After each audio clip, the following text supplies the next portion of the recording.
Hi, I'm Michael, and this is California. And well, we made it to March, and the House has kept their timeline to draft and to pass their version of the $1.9 trillion stimulus relief package. The House version of the relief bill includes things like a $1,400 stimulus check, $15 national minimum wage, and money for state and local governments. But with its passage in the House, the bill will now have to move into the Senate. Arguably, passing through the House was probably one of the easiest steps in the bill's journey, considering Democrats' dominance on that side of Congress. But making it through the Senate will be a much trickier process. This is primarily because the rules for passage in the Senate are different. The politics in the Senate are different. And Democrats have a much smaller, one person, in fact, VP Harris-size majority. To further complicate matters, Democrats are attempting to push the bill through via the reconciliation process, which adds yet another layer of complexity to this whole mess. So today we are talking about the $1.9 trillion stimulus relief package making it out of the House, what happens now that it moves into the Senate, and cover what are some of the potential changes that the bill may have to endure to get to the president's desk. Now this is your daily dose, and before we get to it, if you like this information, if you find it interesting, if you find it helpful, please don't forget to like and subscribe. That way you can get updates when our newest and most informative videos become available. Let's first start with the good news. The pandemic relief stimulus bill has passed through the House over the weekend, on Saturday to be exact. The House version of the bill is likely the most optimistic and generous version of the bill because it includes the highest amount of money being proposed for state and local governments, the highest amount of stimulus checks, $1,400, tax credits for poor families, and the much argued about doubling of the federal minimum wage to $15 per hour nationally. The timing of the passage is, though, in line to get the bill through the Senate and onto the president's desk by March 14th, when it is exactly when the existing support package officially ends.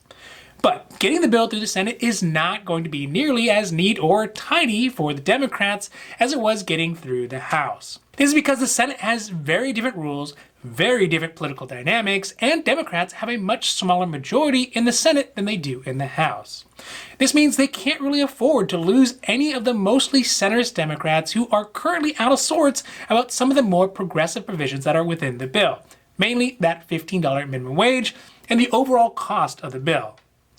Additionally, because they are attempting to avoid really any sort of legislative input from the Republicans and trying to sidestep the possibility of a conservative filibuster, Senate Democrats are hoping to use this reconciliation process that will limit the types of provisions that they can even put into the bill. Despite the added difficulties, the Democrats do believe that even with the additional guardrails put upon the bill, it's still going to be the fastest and the most politically efficient way to get the $1.9 trillion relief package passed through the Senate and ultimately into the hands of needy Americans. So what happens now? Well, the bill moves into the Senate, and the relief package will have to be reviewed by the senators, and the portions of the bill that do not meet the Senate requirements, especially for the reconciliation, will be tossed out. That's primarily the $15 minimum wage. Additionally, although Democrats, they won't need to negotiate with Republicans because they have all but cut them out of the whole process, they will still need to make sure that the two increasingly distant sides of their own party, that's the progressives and the more traditional centrist portions, can agree. This may sound a lot easier said than can actually be done, because there are quite a few centrist Democrats who are in very conservative districts across the country who need to be able to show to their constituents that they can be representative of both their conservative as well as their liberal members. This is not the case for some senators like Bernie Sanders in a highly progressive district who may not have had to listen to conservative voices since the first time he got elected. So, the two opposing sides, they will likely cause friction in this whole process. They could cause prolonged negotiations and ultimately will likely change the final version of the Senate relief bill.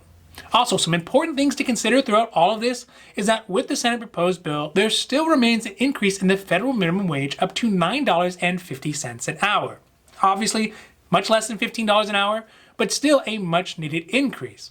Also, President Biden has already said that when push comes to shove, he will sign the final bill, whether it has the $15 minimum wage or the $9.50 minimum wage, either way. One interesting aspect of this whole thing, I guess we can call it a philosophical aspect of the bill, is a statement made by multiple Democratic senators, but specifically in this case from Senator Sherrod Brown out of Ohio. He said, quote, "Just because Senate Republicans don't support it doesn't make it partisan. what makes it bipartisan is the public support for it." End quote. Now, this is a bit of a thought provoker in a kind of if a tree falls in the forest and nobody hears it, does it actually make a noise kind of way. It's interesting to consider that if a large majority of Republicans, so like normal people who are not politicians, who make up the group of Republicans, if they agree with the bill, but Republican leaders in the Senate disagree with the bill, is it actually bipartisan? This is the case right now, though. According to polls, nearly 7 in 10 Americans, including both Democrats and Republicans, agree with the overall stimulus bill. So the question is, who actually is the political party? The members of the party or the leaders who they elect? Or is this some sort of political mind magic meant to throw off the reality that Democrats using the reconciliation process is actually just cutting out the Republican input altogether and they're trying to justify it? At this point, I'm not quite sure.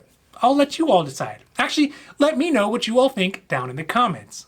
Okay, so overall, getting this most current relief package passed through the House is great news.